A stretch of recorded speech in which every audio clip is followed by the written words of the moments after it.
வரவேற்ற காரணத்தினால மனமாற ஆசீர்வாதம் தருகிறேன். ஆமா, உன் மேல ஒரு கண்ணு வச்சிருக்கேன். உள்ளே எப்படி ஆயிட்ட உடம்பு சாப்பிடுறியா? என் உடம்பு கொண்டாந்து கல்யாணி உன்னை யாரையா கேட்டா? ஆமா, உனக்கு எதாவது வேணுமா? சாமி நீங்க பண்ணுங்க, நீங்க பண்ணுங்க சாமி. இன்னைக்கு நல்லா வேணுமா சாமி? நீ எதை பத்தி கவலைப்படாது, நான் இருக்கல. உனக்கு என்ன கவலை? ஆசீர்வாதம் மனமா இருக்கிறது. நீ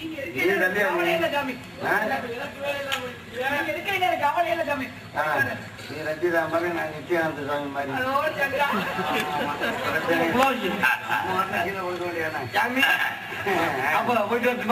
தம்பி, நீ போய் தனித்தனியா உட்கார்ற, போயிட்டு வா. உலகில பல உணவு உண்டு, வாயில பல வாய் உண்டு. 9 வாயில் ஒரு வாய் பார்த்தா இனிமே என் தங்கச்சிட்டு உங்க ஒரே அப்படியா? அதெல்லாம் விட்டு கொடுக்க மாட்டேன்ல. வாழ்க வளர்க, வாழ்க்கையில ஜாலியா போயிட்டே இருக்கணும். ஆசீர்வாதம் மனமாற தருகிற மகளே, எந்த வகையில 16 சொல்புகளும் பெற்று சகல கலைகளும் முற்று பல்லாண்டு காலம் வாழ வேண்டும். இன்னும் கொஞ்சம் உயரத்துல வளர வேண்டும். இங்கிட்ட குறுக்களே வளரக்கூடாது அப்படிங்கிறது வஞ்சம் இல்லாம உடம்பு தாண்டி. அப்ப நான் வஞ்சமான உடம்பா? யாருக்கு தெரியும்?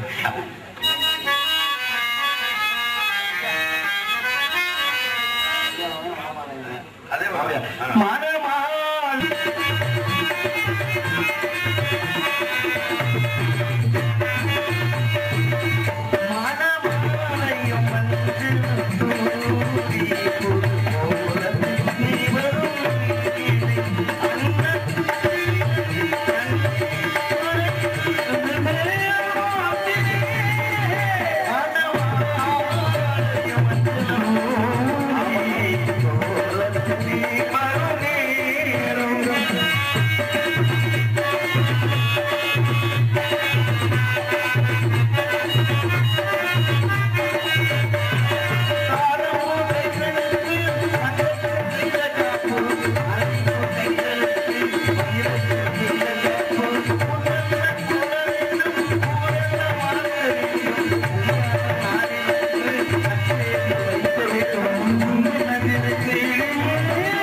உங்களை பற்றிய ஒரு சில விவரங்களை கேட்கலாம்னு நினைக்கிறேன்.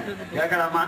கேட்டா ஆமா தடை இல்லாம மழை கிடந்த வெள்ளம் போல பதில் வருமா மகளே? என்ன வந்த உடனே நான் விவரங்களை கேட்கணும்னு சொல்றாரே, இவருக்கு எதுவும் விவரம் தெரியாதுன்னு நீங்க நினைச்சிடக்கூடாது. ஏன்னா உங்க விவரம் எனக்கு நல்லாவே தெரியும். இருந்தாலும் கூட உங்களுடைய நான் சொல்லணும், என்னுடைய செவியார கேட்கணும்னு ஒரு ஆசை. கேட்கலாமா? கேட்டா மலையில வந்த வெள்ளம் போல நீங்க ஒம்படுத்து விட்டாதானே அருமையா இருக்கும். பதில் வருமா மகளே? கொடியது கேட்க வடிவேலோன் கொடிது கொடிது வறுமை கொடிது அதேனும் கொடிது இளமையில் வறுமை அதேனும் கொடிது அட்டவண கொடுமை அதேனும் கொடிது அன்பில்லாத பெண்டியர் அதேனும் கொடிது இன்புற அவர்கள் உண்பதுதானே அப்படின்னாங்க. ஒரு விருந்தாளி வர்றாங்க அப்படின்னா அவங்களை இப்படித்தான் வரவேற்கணும், அவங்களுக்கு இப்படித்தான் உபசரணம் செய்யணும் அப்படிங்கிற முறைப்படி எனக்கு தெரிந்தவரை, என்னுடைய அறிவுக்கு எட்டியவரை உங்களுக்கு நான் வரவேற்பு கொடுத்தேனே, அதை தாங்கள் மெச்சனீர்கள். அதற்கு மிக்க சந்தோஷப்படுறேன். ஏன்னா ஒரு நேரத்துல கலை கட்டு மகரிஷியாப்பட்டவனுக்கு தசரதன் கொடுத்தானே வரவேற்பு. என்ன காரணத்தை கொடுத்தேன்? பிள்ளைகள் பிறக்கணும், முத்திரை காமச்சி யாக வளர்க்கணும், யாகத்தின் பயனாக சிறப்பு அடையணும் அப்படிங்கிற காரணத்தினாலதான் கலை கட்டு மகரிஷிக்கு தசரதன் கொடுத்தான் வரவேற்பு. தசரதனாப்பட்டவன் சிறப்பு அடைஞ்சிருக்கேன். இதே தசரதனோட அரமனைக்கு விஸ்வாமித்திர மகரிஷி வந்தாரு. எப்படி வரவேற்பு கொடுத்தேன்? பாருங்கள் சுவாமி, ராஜவாணிக, ராஜரசியானிக, மகாராஜவாணிக, மகரசியானிக, இப்பொழுது பிரம்மரசி அப்படிங்கிற ஒரு பட்டத்தை பெற்று என்னுடைய அரமனைக்கு நீங்க வருகை வந்திருக்கீங்க. உங்களுடைய வருகையாப்பட்டது பல பல புண்ணிய சோஸ்திரங்கள் ஒன்று கூடுவதற்கு நிகரானதுன்னு சொல்லி பாதத்தை தொட்டு கும்பிட்டு நல்ல ஒரு ஆசீர்வாதத்தை போனார் யாரு? அதே தசரதனாகப்பட்டவர் தான் விஸ்வாமித்திர மகரிஷி கிட்ட. இதே விஸ்வாமித்திர மகரிஷி ஹரிச்சந்திரன் அரண்மனைக்கு போனாரு. அங்க என்ன நடந்துச்சு? ஹரிச்சந்திரனாகப்பட்டவர் 56 தேசத்தை இழந்தாரு, கட்டிய மனைவியை இழந்தாரு, பெற்றோடத்த பிள்ளை இழந்தாரு, கடைசியில எங்க போய் நின்னாரு? சுடுகாட்டுல போய் நின்னாரு. இதெல்லாம் எதுக்கு சொல்ல வர்றேன் தெரியுங்களா? உங்களை போல முனிவர்கள் வருகை தர்றதுனாலதான் வாழ்ந்தவர்களும் உண்டு, வீழ்ந்து வாழ்ந்தவர்களும் உண்டு. வருகை தந்திருக்கேன் அப்படின்னா காரணம் இல்லாம தோரணம் கட்ட மாட்டீங்க. நீங்க எப்பேற்பட்டவர்ங்கிறது 14 லோகமும் அறிந்த உண்மை. அப்பேற்பட்டவரை நான் பார்த்திருக்கேன் அப்படின்னா என்னுடைய பாக்கியமா நினைச்சு என்கிட்டயும் சில விவரம் கேட்கணும் அப்படின்னு நீங்க விவரத்தோட நீங்க சொன்ன காரணத்தினால கற்றது கை மண்ணளவு, கல்லாதது உலகளவு, ஒற்றை கைமடனை ஓதிகாலம் எத்தவரை கூட வைக்க வந்து உழவிற்கா எறும்பு தன் கையால் என்றான் உடம்புன்னு சொன்னாங்க. எல்லாரும் எல்லாம் தெரிஞ்சவங்களும் இல்ல, இங்க இருக்கிறவங்க எல்லாம் யார் எதுவும் தெரியாதவங்களும் இல்ல அப்படிங்கறதோட நீங்க கேட்கணும், நான் பதில் சொல்லணும். எனக்கு தெரிந்தவரை, என்னுடைய அறிவுக்கு எட்டியவரை உங்களுக்கு பதில் தர நான் கடமைப்பட்டிருக்கிறதாமே. அருமையான பேச்சு, பெருமையான பேச்சு. மலை திறந்த வெள்ளம் போல. இந்த மாதிரி பேச்சை முன்னாடி யாரும் ஒரு ஆள் கேட்டாரு, யார் சாமி? வெத்ராமணிய காட்ட தொண்டை நல்லா இருக்கு, நல்லாதான் மண்டையும் நல்லா இருக்கு, தவறே கிடையாது. ஏதோ பாவம் உங்களுக்கு நேரம் சரியில்லைன்னு நினைக்கிறேன்.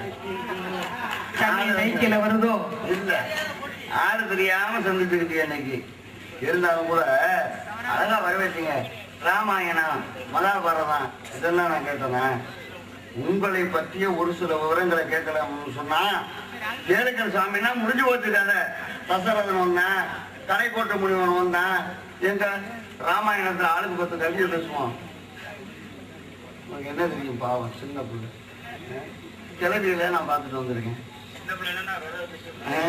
அதே நேரத்துல சொன்னீங்களே கொடிது கொடிது வறுமை கொடிது, அதன் கொடிது இளமையில் வறுமை சொன்னது யாரு? அவ்வையாகப்பட்டவர் சொன்னா. இது எங்கே சொன்னா? முருகனிடத்தில். முருகனிடத்துல. பெரியது எது? பெரிது பெரிது பூவனம் பெரிது. முதலடி அதுதானே, அதுக்கு முன்னால ஏதாவது இருக்கா? பெரியது கேட்கும் வடிவேலோ, பெரிது பெரிது பூவனம் பெரிது. பெரியது கேட்கும் தனி வடிவேலோ, வரி வடி வேலோ. தப்பா வரக்கூடாது. அப்ப எழுதிய நூல்கள் எத்தனை? என்ன சாமி? அப்ப எழுதிய நூல்கள் என்னென்ன? அப்ப எழுதிய நூல்கள் என்னென்ன? முருகன்கிட்ட போய் சந்திச்சது மட்டும் சொல்றீங்க. அப்ப எத்தனை நூல்கள் எழுதுனா? இருக்கு. அதான் எத்தனை நூல்கள் சொல்லுங்க. நீங்க என்ன கேட்டா நானே சொல்லணும். நான் தொற்றுக்கு எனக்கு நீங்க தொட்டு பேசுங்க. அப்ப நான் சொல்லணும், நீ சம்பளத்தை வாங்கிட்டு வீட்டுக்கு போகணும். நீங்க என்ன சும்மா புரியல? ஆமா, நீ தொட்ட இடத்துக்கு தான் நான் வர்றேன், தொடாத இடத்துக்கு நான் வரல. நான் தொட்ட இடத்துக்கு தொட்டு காமி பேசாது. பாவம் சின்ன பிள்ளைங்க, உனக்கு எல்லாம் தெரியும். பிடிச்ச வாழ்க்கை மோட்டில் இருக்கு. அதனால அம்மா எழுதிய நூல்கள் என்ன தெரியுமா? ஆத்திச்சூடி, ஒன்றை வேந்தன், மூதுரை, நல்வழி, விநாயகர் அகவல், அதே நேரத்துல கல்வி எழுத்தம், தரிசன 10, ஞான கர்வல், அதே நேரத்துல வைத்திய நிகண்டு. இத்தனை நூலை எழுதிய யாருன்னு கேட்டா அவ்வை. அதனாலதான் பணம்பலத்தை வரவழைக்கிறதுக்காக பாடினா. என்ன கவி பாடினா தெரியுமா? அங்கவை சங்கவைங்கிற 2 பெண்களுக்கு திருமணம். அப்பத்தான் சேர சோழ பாண்டியன் 3 பேருக்கும் திருமண ஓலையை எழுதக்கூடிய நேரத்துல 3 பேருமே வந்து பணம்பலம் இருந்தா கொடுங்கன்னு கேட்டாங்க. அதுக்கு ஒரு கவி பாடினால. அதாவது தெரியுமா? அதுவும் தெரியாது. அதுக்கிட்ட புத்தகத்தை புரட்டிக்கிட்டே இருக்கும். வீட்டுல போய் புருஷனை புரட்டக்கூடாது. அப்ப படிக்க படிக்க அறிவு வளர்ந்துகிட்டே இருக்கும். நான் கட்ட உள்ள மாதிரி நீங்க முகச்செயல் கூட 2 பேருக்கும் ஒரே மாதிரி. அப்பா மாதிரி. அப்பதான் தப்பா நினைக்க மாட்டாங்க. அதனாலதான் சந்தப்பா தப்பா கடிப்பா வெண்பான்னா. அதனால முத்தப்பாவுடைய கணக்கே வேற. என்ன நம்ம 2 பேரும் யாரு போக போகத்தான் தெரியும். பொன்னம்பழம் தேதி விவகாரம் முத்தான் தெரியும். முத்தப்பா நான் யாரையும் விவகாரம் பண்றதே இல்லை. அதனாலதான் புத்தகத்தை சொல்றதும் கிடையாது. ஏன்னா நம்ம படிப்புக்கு அறிவுக்கு வேலையே கிடையாது. அதனால உலகத்துல படிச்சு என்ன பண்ண போறான்? இப்ப நீ படிக்கிறேன்னு வச்சுக்கவே பாவம் நடிச்சுக்கிட்டு இருக்க. இப்ப உன்னை நாங்க இருக்கக்கூடாது. இப்ப உன்னை கெடுத்தேன்னு வச்சுக்க. ஏன் உங்களுக்கு இந்த ஆசை? ஏன் இந்த கொலவெறி? உன்னை நாங்க எடுக்கிறேன்னு வச்சுக்க. ஏன் மேல தப்பு? கடைசி ஆசை எதுவும் இருக்கா? குடும்பத்துல பிரச்சனை வந்துடும். என்ன நீ கிடக்கிறேன்னு வச்சுக்க, உன் குடும்பத்துல பிரச்சனை வந்துடும். அவர் என் ஃப்ரெண்ட் இல்ல. அதனால நம்ம என்ன பேசுறோம்னா தராசு தட்டு மாதிரி. இப்ப நீங்க பேசும்போது நான் பேசும்போது பாராங்கிற தட்டு என் பக்கம் இறங்கணும். நீங்க பேசும்போது உங்க தட்டு இல்லம்மா, பாராங்கிற தட்டு உன் பக்கம் இறங்கணும். நடுவுல இருக்க அறிவாளிகள் தான் அந்த முள்ளு உங்க பக்கம் காயுதா இல்ல என் பக்கம் காயுதா இல்ல நடுவரையில நிக்குதா அப்படிங்கிறது கடைசியில தானே தெரியும். போட்டி இருக்கலாம், வராம இருக்கக்கூடாது. யாராட்ட எதை கேட்கணுங்கிற தன்மை இருக்கு. எல்லாத்தையுமே கேட்கலாமா? அது எப்படி கேட்க? போட்டி இருக்கலாம், பொறாம இருக்கக்கூடாதுன்னு எதுக்கு சொல்றேன்? இப்ப பெரிய அறிவாளிகள்லாம் மேடையில பேசினாலும் நகைச்சுவை இல்லாத பேச்சு எடுபடாது. ராமன் வந்தார், பிள்ளை வளைத்தார் அப்படிமா இருக்கிற அவன் அடவாச்சுட்டு போறாங்க, முடிச்சுட்டு போறாங்க, நமக்கு என்னடா அப்படின்னு கூடாது. நகைச்சுவை இல்லாத பேச்சு எடுபடாது. அதனால அதுவும் இருக்கணும், இதுவும் இருக்கணும். அதனாலதான் உலகத்துல என்னைக்கு பார்க்க போனோம்னா போட்டி இருக்கலாம்.